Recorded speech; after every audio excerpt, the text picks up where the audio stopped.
Hello guys, good afternoon. Kumusta? Dito ako ngayon guys nag-barbecue. Kasi nag-request ulit na barbecue yung ulam namin. Ayan.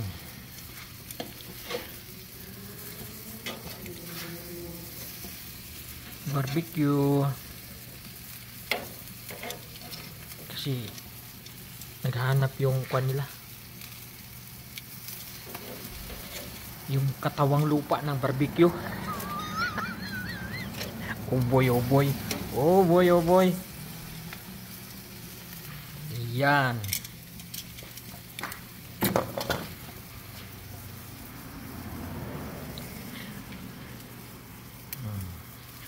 Hanggang bukas na yan kasi may naluto na nandun na sa taas. Para bukas, pagising, kain. Rice na lang. Tapos yung panahon dito guys, masama. Masama yung panahon dito. Ayan guys, maulan-ulan. Mamaya bagsak na to. Kanina bumagsak konti lang. Baka mamayang gabi, kuha na yan. Buhos, todo. Yan. Todo na yung kwan, yung buhos ng ulan mamaya. Tapos pagising mo ng umaga, kwan na dito guys, malamig na. May kunting lamig na.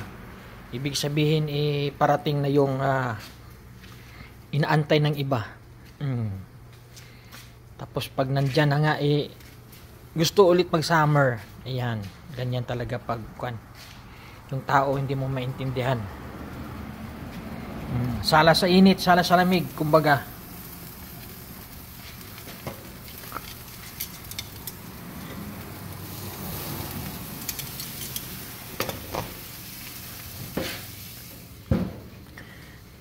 Kaya yun.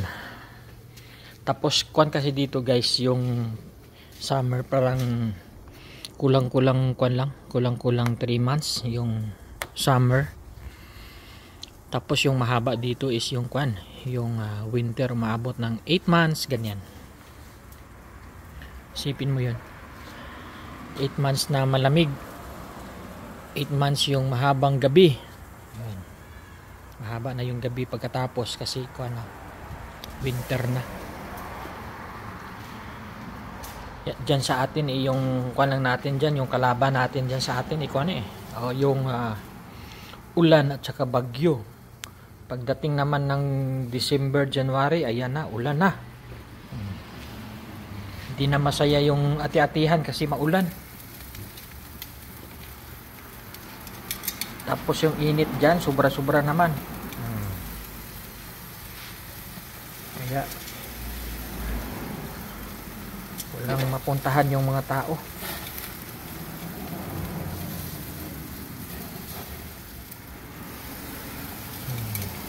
Malapit na to guys. Yan, malapit na.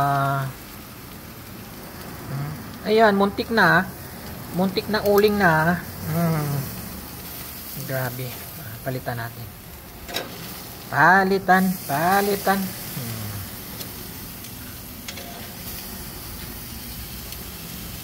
Kasi minsan namimiss mo rin guys yung pagkain na matagal mong hindi na nakain.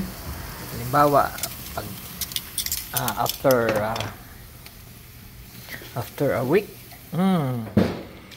mamimiss mo ulit yung isang putahe. Ay, sarap masarap mag ganito ganyan Sa sunod yung lutuin ko naman yung minudo kasi na-miss na rin daw nila yung kwan minudo.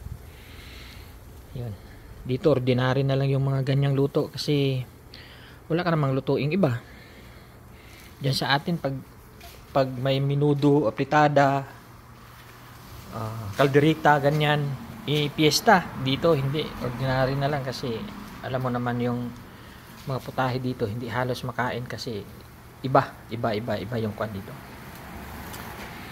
Tapos kwan lang dito yung halos yung kinakain mo lang dito kwan, yung karne, yung beef at saka pork, chicken, ganyan. Pag isda kasi, minsan may isda na bulok.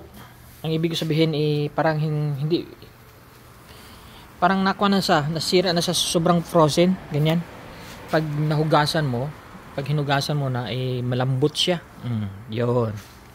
Kaya iba pa rin dyan sa atin kasi siyempre fresh na mga pagkain dyan, lalo na yung isda. Oh boy, sarap ihaw, magsugba,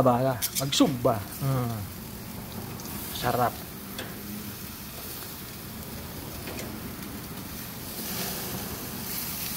Masarap magsugba sa Philippines. Dito kasi yung pagkain puro frozen. Ayan. Tapos nahanapan mo lang ng paraan para may makain kayong masarap, ganyan.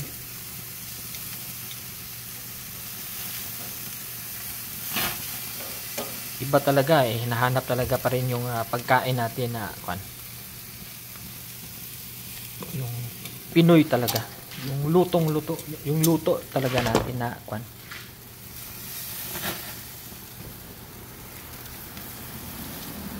na hinahanap.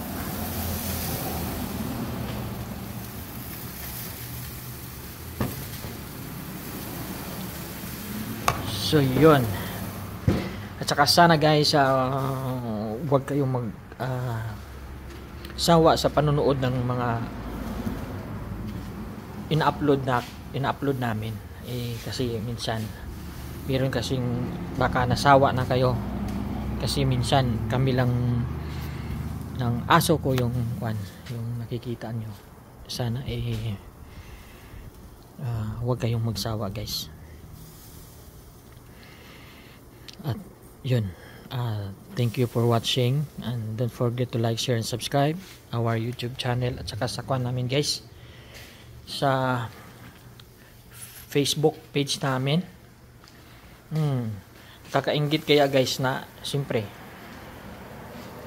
tao lang rin tayo na mainggit sa iba na yun, di ba, na malaki yung nila followers, ganyan, subscribers.